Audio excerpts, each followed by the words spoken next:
अगर आपके बच्चे की उम्र भी 4 साल 5 साल हो गई है और उसको स्पीच डिले का इश्यू है, या अगर आपका बच्चा बोलता है लेकिन अपनी उम्र के अन्य बच्चों की तुलना में वो कम बोल रहा है, तो आज के इस वीडियो में मैं आपसे बात करने वाला हूं कि कैसे हम जो है अपने बच्चे की लैंग्वेज को प्रमोट कर सकते हैं, उनकी स्पीच को इम्प्रूव कर सकते हैं।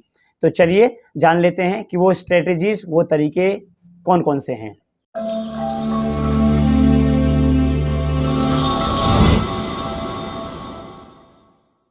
नमस्कार सभी को, स्वागत है आपका एक बार फिर से मेरे जीवन्य चैनल में। मेरा नाम राजकुमार है। मैं एक सीडीए, चाइल्ड डेवलपमेंट एड और एक स्पेशल एजुकेटर हूं। मैं पिछले 14 सालों से हमारे बच्चे जिनको स्पेशल नीड है उनके विकास के लिए काम कर रहा हूं। देखिए पेरेंट्स, यहाँ पर मैं आपके साथ कुछ ऐसे स्ट्रेटजीज या तरीके बोल सकते हैं हम, या आप उसको एक्सरसाइज बोल सकते हैं, वो शेयर करने वाला हूँ जो बच्चे जिनको स्पीच डिले रहता है उनके साथ हमारे जो थेरेपिस्ट है वो यूज़ करते हैं। तो वो कौन कौन से एक्सरसाइज हैं उसको मैं वन बाय वन आपको बताता हूँ। देखिए, सबसे पहले आता है इमिटेट साउंड। जब हम किसी बच्चे को देखते हैं कि किसी बच्चे का हम जब लैंग्वेज डेवलपमेंट देखते हैं, उसका जो माइलस्टोन देखते हैं, तो सबसे पहले जो बच्चा जो लैंग्वेज जो उसका डेवलपमेंट होता है, उसका जो सबसे पहले जो स्टेज हम देखते हैं, तो बच्चा कैसे सीखता है? बच्चा दूसरों को नकल करके सीखता है। उसकी जो लैंग्वेज बढ़ती है वो दूसरों की नकल करके बढ़ती है। कहने का मतलब है कि जो छोटे बच्चे होते हैं उन्हें अलग से सिखाया नहीं जाता है। वो देखते हैं कि बड़े कैसे बोल रहे हैं, क्या क्या वर्ड यूज़ कर रहे हैं, तो बच्चे भी वो चीज़ वर्ड यूज़ करना शुरू कर देते हैं। तो इस तरह से धीरे धीरे उनका जो है लैंग्वेज डेवलप होते जाता है। अगर हमारे बच्चे को स्पीच डिले का इश्यू लग रहा है, तो यहाँ पर हमें अपने बच्चे की हेल्प करनी होगी। तो हमें अपने बच्चे को जो है इमिटेट करना सिखाना होगा। वो इमिटेट साउंड काम करेंगे। जैसे अगर हम बच्चे के साथ एक्सरसाइज करवा रहे हैं, तो आपको सिंपल साउंड लेना है, जैसे बाबा, दादा, मामा, जो बच्चों को ईजी होगा।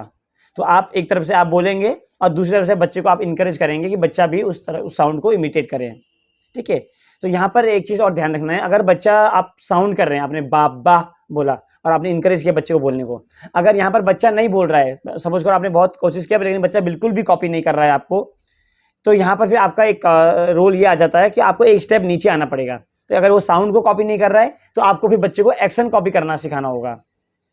ठीक है। तो आप अपना आपने क्लैप किया तो बच्चे को भी क्लैप करना होगा। आपने हैंड्स अप किया तो बच्चा भी हैंड्स अप करेगा। तो कहने का मतलब यह है कि जो कॉपी करने का स्किल है, जो इमिटेट करने का स्किल है, वो बच्चे को आना बहुत जरूरी है लैंग्वेज डेवलपमेंट में। बच्चा जब दूसरों को कॉपी करना सीखेगा तभी जो है उसका लैंग्वेज इंप्रूव होगा। तो यहाँ पर आप पहला एक्सरसाइज बच्चों के साथ यही कर सकते हैं कि बच्चे के साथ आप जो है साउंड को इमिटेट करना सिखाएंगे आप। ठीक है। सिंपल साउंड लेना है, आ, बा, दादा, मामा। तो ये आपको देखना है कि आपके बच्चे का स्किल क्या है, क्या वो एक साउंड पकड़ रहा है या कॉम्बाइन में पकड़ रहा है। तो आप उसके साथ प्रैक्टिस करिएगा। ठीक है। तो पहला एक्सरसाइज आपका ये हो गया जो आप बच्चे के साथ करेंगे। अब बात करते हैं दूसरे एक्सरसाइज की, तो वो है लेबलिंग ऑब्जेक्ट। और ये जो स्ट्रेटेजी है ये बहुत ही पावरफुल है और बहुत नेसेसरी भी है बच्चों के लिए, क्योंकि लैंग्वेज डेवलपमेंट में ये कहा जाता है कि जिस बच्चे की जो रिसेप्टिव लैंग्वेज स्ट्रांग होगा, उसकी वोकेबुलरी स्ट्रांग होगी, उसके एक्सप्रेसिव होने के चांस बहुत ज़्यादा होते हैं।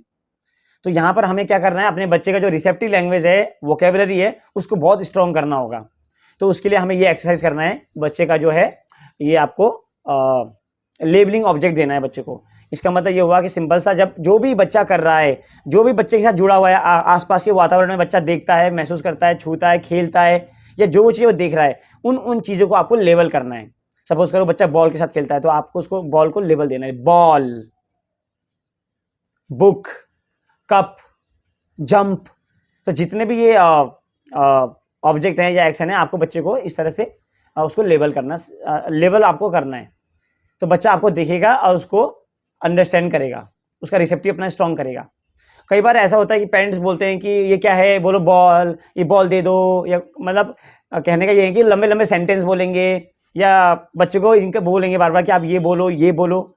ऐसा नहीं करना है। लेबलिंग ऑब्जेक्ट का मतलब हुआ सिंपल सा, बच्चा खेल रहा है, बच्चा बॉल के साथ खेल रहा है, आपने बस जाके बोलना है बॉल, बुक, कलर्स।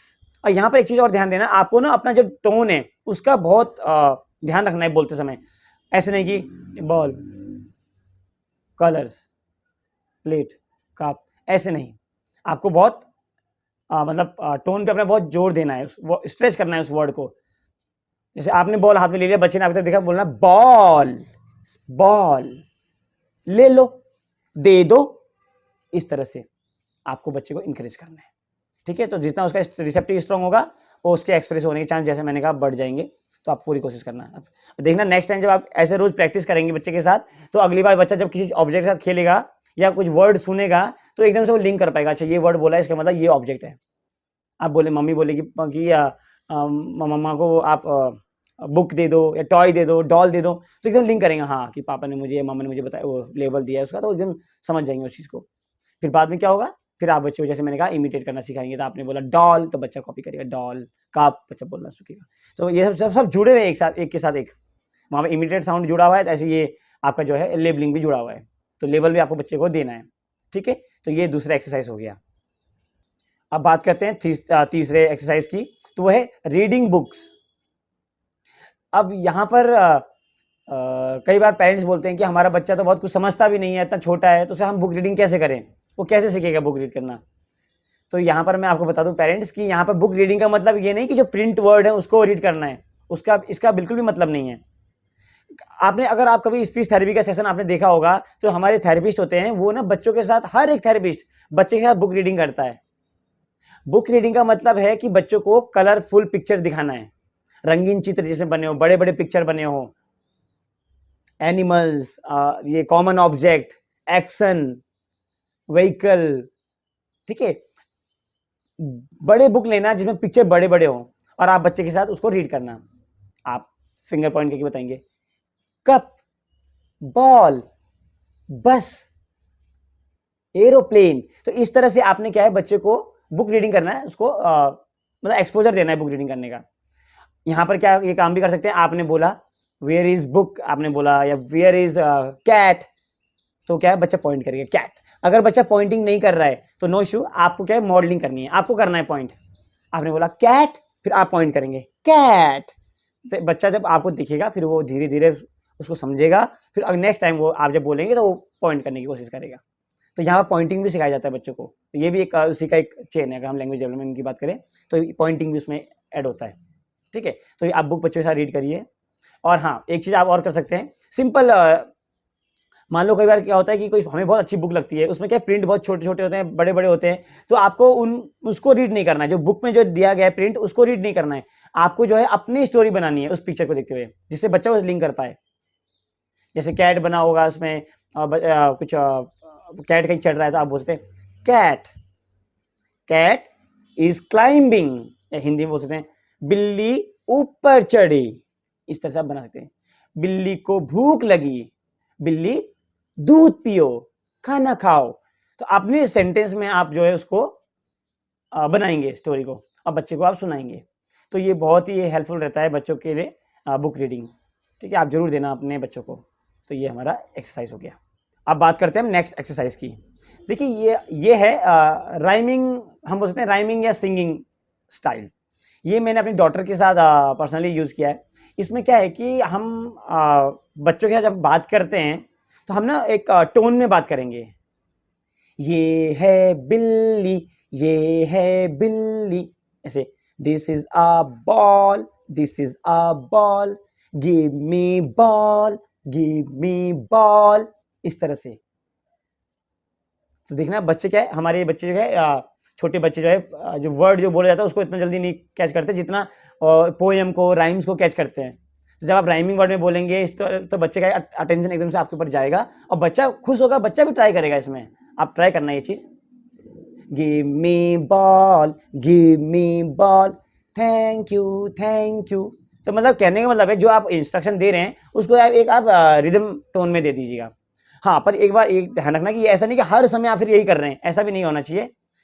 जब आपको लग रहा है कि आप बच्चों को थेरेपी देना चाहते हैं, है ना, तो उस समय आप इस तरह का जो है टोन यूज़ कर सकते हैं। जब होता है ना कई बार हम थेरेपिस्ट के पास भी भेजते हैं तो ऐसा तो नहीं कि दिन भर थेरेपिस्ट काम करता है, वो 45 मिनट्स, हाफ एन आवर, 1 घंटा ज़्यादा से ज़्यादा काम करेगा। तो आप भी एक शेड्यूल बनाएंगे, अपना टाइम टेबल बनाएंगे कि मैं बच्चे के साथ जो है थोड़ा उसकी लैंग्वेज में काम कर रही हूँ, हाफ एन आवर के लिए, आधे घंटे के लिए, 1 घंटे के लिए। उस दौरान आप इस तरह से यूज़ कर सकते हैं इस टोन का, ठीक है। या दिन में मैं बोलूँ तो 3 बार यूज़ कर सकते हैं, थोड़े थोड़े समय के लिए, समय निकाल के। तो कहने का मतलब ये है कि राइमिंग जो टोन है आप ये यूज़ कर सकते हैं अपने बच्चे के साथ। मैंने यूज़ किया है पर्सनली, तो मेरी बच्ची में काफ़ी इंप्रूवमेंट आया है, तो मैं आपके साथ ये चीज़ मैंने शेयर किया है, ठीक है। अब बात करते हैं नेक्स्ट एक्सरसाइज की, तो वो है यूजिंग ऑफ जेस्चर। हाँ जी, ये जो एक्सरसाइज़ है, ये जो स्ट्रैटेजी है, ये भी बहुत हेल्पफुल रहता है कि हमें बच्चे के साथ बात करते समय जेस्चर भी यूज़ करना है। जैसे बॉल, बॉल, बॉल दे दो, खाना खाओ, आओ, इस तरह से। और कई बार पेरेंट्स बोलते हैं कि अगर सर हम जेस्चर यूज़ करेंगे तो कहीं ऐसा ना हो कि हमारा बच्चा जो है फिर बोले ही ना, जेस्चर में आ जाए। तो पेरेंट्स यहाँ बता दूँ कि ऐसा मतलब सर्वे ऐसा हो चुका है जिसमें ये कन्फर्म है कि अगर बच्चा के साथ हम वर्ड के साथ जेस्चर भी यूज़ करेंगे तो वो लैंग्वेज को जल्दी पकड़ लेते हैं। ऐसा नहीं होता कि उसका जो है वर्बल स्पीच कम हो जाता है, ऐसा बिल्कुल नहीं होता है। जबकि और इम्प्रूव होता है उसका वर्बल स्पीच। ठीक है, तो आप भी बच्चे के साथ जब भी आप बात करेंगे तो उसके साथ जेस्चर भी यूज़ करिए और साथ में वर्ड भी दीजिए उसको। ठीक है, ये भी बच्चे के लिए हेल्पफुल रहता है। क्योंकि देखो इसलिए भी ये हेल्पफुल रहता है कि कई बार क्या होता है कि हम मेहनत तो बहुत करते हैं बच्चे के साथ, लेकिन बच्चे का जो है स्पीच, कई पेरेंट्स का ऐसा रहता है कि सर हमने बहुत मेहनत किया है, स्पीच थेरेपी भी करवाई है, लेकिन बच्चे की स्पीच नहीं आई है, बच्चा बोल नहीं पाया है। तो अगर यहाँ पर हम जेस्चर भी साथ में बच्चे को देंगे तो कम से कम एक चीज़ तो होगा कि बच्चे के पास एक अगर तरीका नहीं आ रहा है उसको, तो दूसरे तरीके से वो अपने आप की बातों को बोल पा रहा है, एक्सप्रेस कर पा रहा है, समझा पा रहा है। तो इससे क्या होता है, कई बार हमारे बच्चे अपनी बातों को बता नहीं पाते ना, तो बहुत फ्रस्ट्रेशन हो जाता है उनको, बहुत ज़्यादा, बहुत फिर बिहेवियर शो करते हैं, बहुत एग्रेसिव भी हो जाते हैं। तो यहाँ पर अगर एक हमारे पास मोड होगा तो बच्चे क्या है जेस्चर के थ्रू आप अपने आप को एक्सप्रेस कर पाएंगे, जिससे उनका जो फ्रस्ट्रेशन है काफ़ी कम हो जाएगा। ठीक है, तो ये स्ट्रेटेजी भी आप अपने बच्चे के साथ यूज़ कर सकते हैं। तो यही स्ट्रेटेजी हैं, एक्सरसाइज हैं जो मैंने आपके साथ शेयर करना चाह रहा था। तो आप करना है, इसका यूज़ करना है बच्चे के साथ। ये बिल्कुल ही ऐसा नहीं है कि आपको थेरेपी क्लिनिक में जाना पड़ेगा इसके लिए, आप घर में कर सकते हैं। और ये जितने भी मैंने आपको एक्सरसाइज बताए हैं, ये हमारे जो स्पीच थेरेपिस्ट है, मैंने उनसे बात करने के बाद ही, है ना, उनके बात करके उनसे शेयर करा मैंने ये चीज़ें, और उन्होंने इसमें अप्रूव किया था कि हाँ, ये हम इस तरह से बच्चे के साथ कर सकते हैं। तो मैं आपके साथ ये चीज़ मैंने शेयर किया है। ठीक है? और आगे अगर आपको कुछ लगता है, कुछ क्वेरीज़ हैं, आपके कंसर्न है, तो आप मुझे मेंशन करना कमेंट बॉक्स पे, मैं कोशिश करूँगा उसको रिप्लाई करने की। वैसे मैं काफ़ी बिज़ी रहता हूँ, टाइम मुझे बिल्कुल नहीं मिल पाता है। ये वीडियो भी मैं बहुत लंबे समय बाद बना रहा हूँ, लॉन्ग टाइम हो गया मुझे, 1 मंथ होने वाले हैं। अब कोशिश करूँगा कि फ्रीक्वेंटली मैं वीडियो बनाऊँ, है ना? चलिए मिलते हैं आपको अगली वीडियो में। सबको तब तक नमस्ते।